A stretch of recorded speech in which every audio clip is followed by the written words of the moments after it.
Je sais que vous êtes nombreuses à faire tout ce qu'il faut pour perdre du poids. Vous gérez votre alimentation, vous faites du sport, vous essayez de contrôler votre stress, le sommeil. Et pourtant, il n'y a rien qui fait. Ce foutu poids, cette foutue balance ne veut pas pencher en votre faveur. Et pire, c'est qu'en plus, vous manquez d'énergie, vous êtes las de tout, vous vous sentez gonflé, vous vous sentez épuisé en fait. Et vous avez bien pensé à votre thyroïde. Le médecin vous a prescrit un test, de la TSH, mais tout était normal. Du coup, vous ne savez vraiment pas où vous en êtes. Vous ne savez vraiment pas ce qui cloche. Eh bien aujourd'hui, je vais vous parler de la thyroïde parce que c'est pas si simple qu'un simple dosage de TSH. La thyroïde, en fait, il faut l'imaginer vraiment comme le thermostat du corps humain. La thyroïde, elle contrôle beaucoup de choses dans le corps humain. La température corporelle, la fabrication de l'énergie, le métabolisme, l'immunité et même en partie la digestion. C'est vraiment un chef d'orchestre. Il faut vraiment la voir comme ça. Et en fait, elle envoie des messages hormonaux pour contrôler une bonne partie des organes. Et soit elle va faire monter le thermostat, vous allez avoir de l'énergie, tout va s'accélérer, soit elle va diminuer le thermostat, là vous avez froid, vous n'avez plus d'énergie, vous êtes ralenti. Et ce qui va nous intéresser dans tout ça, c'est qu'elle va aussi contrôler votre capacité à brûler les graisses. La semaine dernière, je vous avais déjà parlé de l'insulinorésistance. Avec l'insuline, justement, qui est l'hormone du stockage, là on va voir comment la thyroïde, ça peut aussi influencer ça. Donc pour résumer rapidement, voilà comment ça fonctionne. Le cerveau, il envoie un message à la thyroïde par le biais de cette fameuse TSH. La TSH, c'est l'hormone que le cerveau envoie pour dire à la thyroïde « et là, il est temps de fabriquer des hormones ». Et donc, sous l'impulsion de cette TSH, la thyroïde, elle va fabriquer de la T3 et de la T4. Beaucoup de T4, un tout petit peu de T3. Ce qu'il faut savoir, c'est que la forme active, c'est la T3. La T4, en fait, c'est une pré-hormone. Et le but, c'est que cette pré-hormone soit transformée en T3, en périphérique, on appelle ça. C'est-à-dire principalement dans le foie et dans les reins. Et après, ça va aller à la cellule cible, dans les organes. Et donc, il y a un contrôle permanent du cerveau.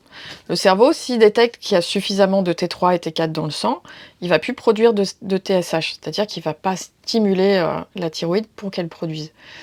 Inversement, s'il détecte qu'il n'y a pas assez de T3 et de T4 dans le sang, il va produire de la TSH pour aller stimuler la thyroïde. Et donc vous aurez compris que quand on fait un dosage de la TSH, en fait, on évalue la communication entre le cerveau et la thyroïde. Ce qui, en soi, peut être un bon reflet de ce qui se passe réellement, sauf que il peut y avoir des problèmes à plusieurs niveaux. C'est ce que je vais vous expliquer juste après.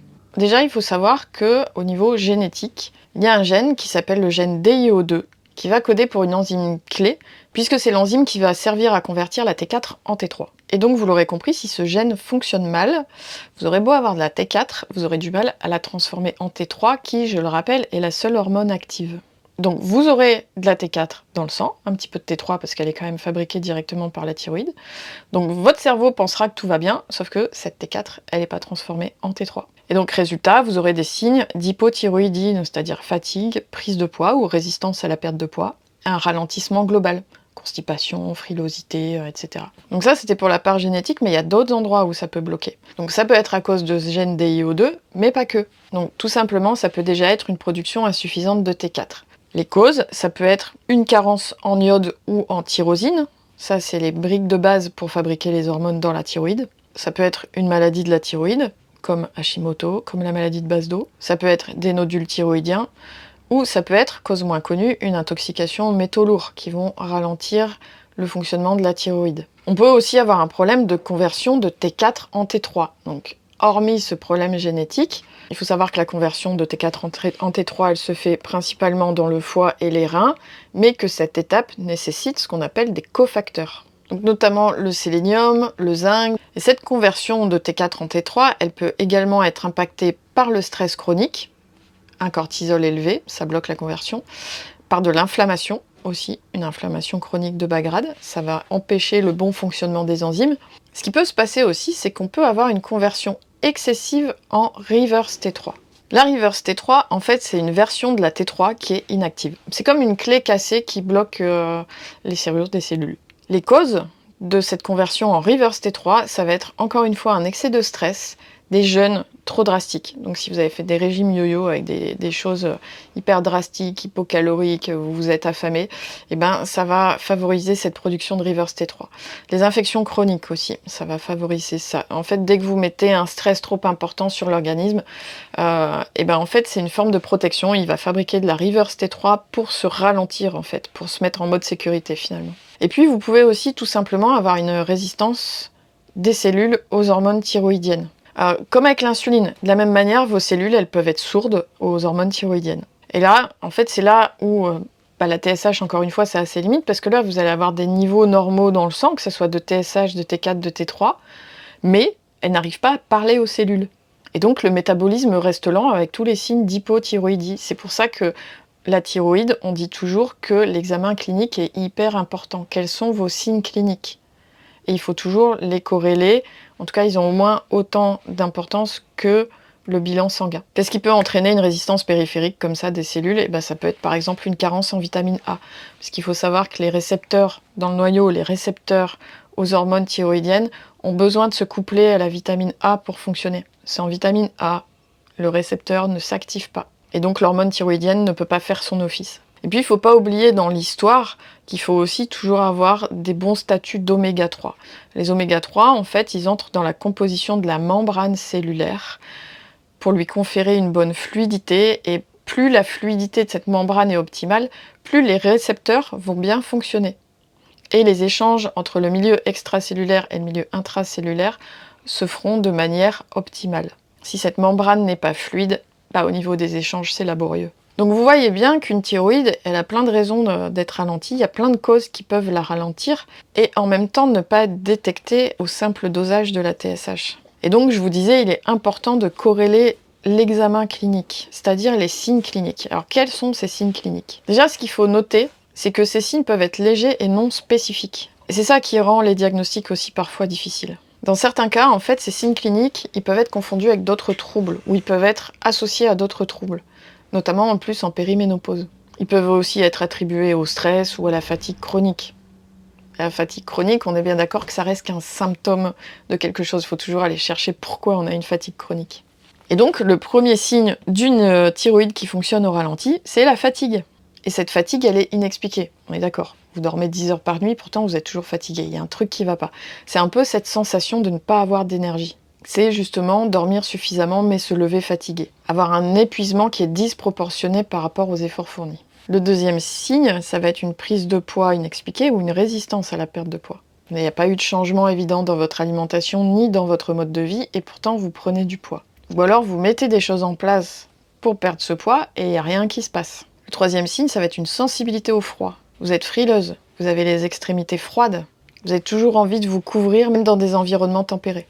Vous pouvez avoir des troubles de l'humeur et du mental, être dans un état de légère dépression, sensation de mélancolie, de tristesse, mais sans raison apparente encore une fois. Vous êtes irritable, vous avez un sentiment d'anxiété, vous avez des difficultés à vous concentrer. Vous avez cette sensation de brouillard mental, de confusion. Vous pouvez aussi avoir des troubles cutanés ou capillaires, c'est-à-dire chute de cheveux plus marquée que d'habitude, des ongles cassants ou qui se dédoublent, peau sèche, rugueuse, et même parfois avec des zones de desquamation, comme par exemple sur les tibias. Et vous pouvez avoir une sécheresse généralisée. L'hypothyroïdie, en fait, ça diminue les sécrétions corporelles. Vous pouvez avoir une sécheresse oculaire, avec cette sensation d'avoir du sable dans les yeux. Vous pouvez avoir une sécheresse buccale, ou une diminution de la salivation. Vous pouvez avoir une sécheresse vaginale, qui peut en plus parfois être confondue justement avec les effets de la périménopause. Vous allez aussi bien souvent souffrir de constipation. Le transit est lui aussi ralenti. Et puis ça sera souvent accompagné de ballonnements. Vous allez ressentir une diminution de la vitalité musculaire. Sensation de lourdeur dans les jambes, des crampes ou même des douleurs musculaires. Si vous avez encore un cycle menstruel, ça peut aussi le perturber, avec des règles qui peuvent devenir irrégulières ou plus abondantes, et un allongement du cycle menstruel. Vous pouvez également souffrir d'hypochloridrie. Alors qu'est-ce que c'est que ce truc? L'hypochloridrie, c'est quand on manque d'acidité dans l'estomac. Oui, je sais, on croit toujours qu'on a trop d'acidité dans l'estomac quand on a des brûlures. En réalité, c'est plutôt l'inverse. L'estomac, il est fait pour résister à un milieu très très acide. L'acidité ne fait pas peur à l'estomac. Le problème, c'est quand cette acidité remonte dans l'œsophage, qui lui n'est pas fait pour résister à l'acidité. Qu'est-ce qui va faire que ça remonte là, que le clapet se ferme mal?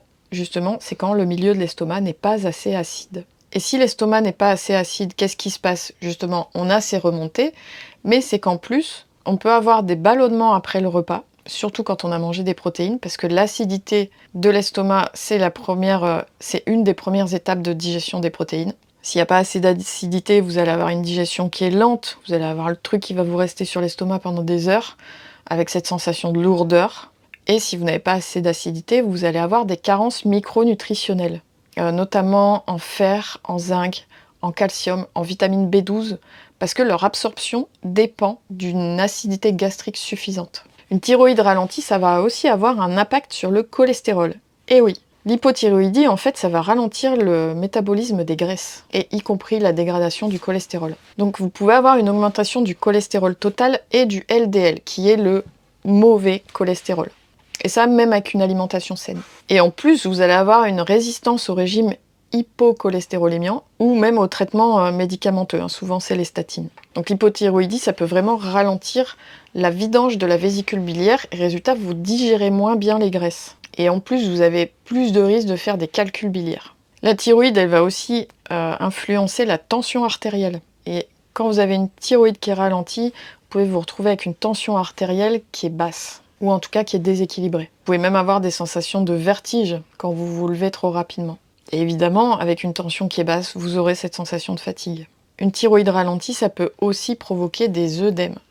Et souvent, c'est les œdèmes au réveil. Si vous vous réveillez gonflé, c'est pas normal. Souvent, c'est au niveau du visage, on se sent bouffi, ou même on peut le sentir au niveau des doigts aussi. Vous pouvez aussi avoir des changements subtils dans la voix et dans la respiration. Vous allez avoir la voix qui va devenir rauque ou plus grave. Et vous allez avoir une respiration un peu plus lourde, surtout à l'effort. Et le problème dans tous ces signes, vous l'aurez compris, c'est qu'ils peuvent aussi individuellement être attribués à d'autres problèmes, à d'autres causes. Souvent, on va vous dire c'est l'âge, comme si l'âge c'était une maladie. On va vous dire c'est le stress, on va vous dire c'est la ménopause. Et pourtant, tout ça, c'est un faisceau d'indices précieux qui peut conduire à soupçonner un problème thyroïdien. C'est pas ces signes pris indépendamment les uns des autres. C'est plusieurs de ces signes qui doivent faire penser à la thyroïde. Donc une fois qu'on a tout ça, qu'est-ce qu'on fait? C'est bien beau, mais qu'est-ce qu'on fait? Pour améliorer la santé thyroïdienne, à condition bien sûr qu'on ne soit pas dans la pathologie. Hashimoto, base d'eau, nodules, tout ça, c'est de la pathologie, il faut consulter un médecin. Mais à côté de ça, vous pouvez aussi vous-même soutenir votre thyroïde. Déjà, il va falloir optimiser l'alimentation. Consommer des aliments riches en iode, parce que c'est la brique de base des hormones thyroïdiennes, comme les algues, le poisson. Des aliments riches en sélénium, comme les noix du Brésil. Attention, 2 par jour, pas plus, parce que le sélénium en excès, c'est pas bon non plus. Et puis, des aliments riches en vitamine A.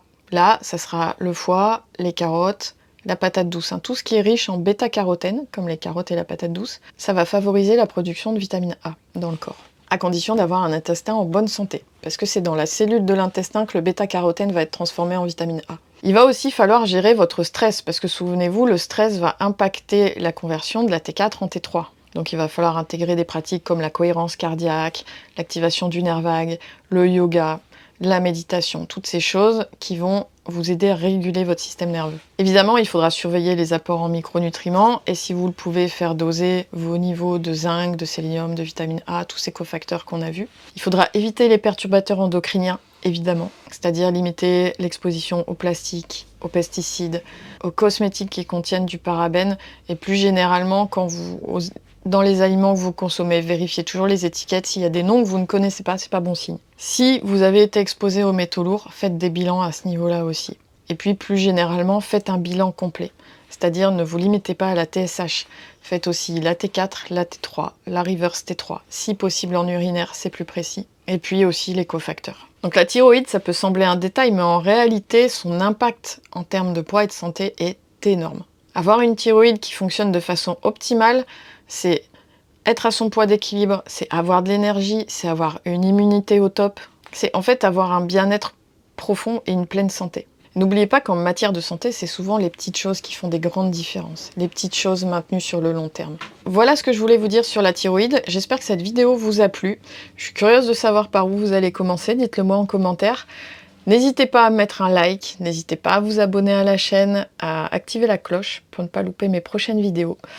Moi je vous dis à la semaine prochaine pour une nouvelle vidéo et d'ici là, soyez douce avec vous-même.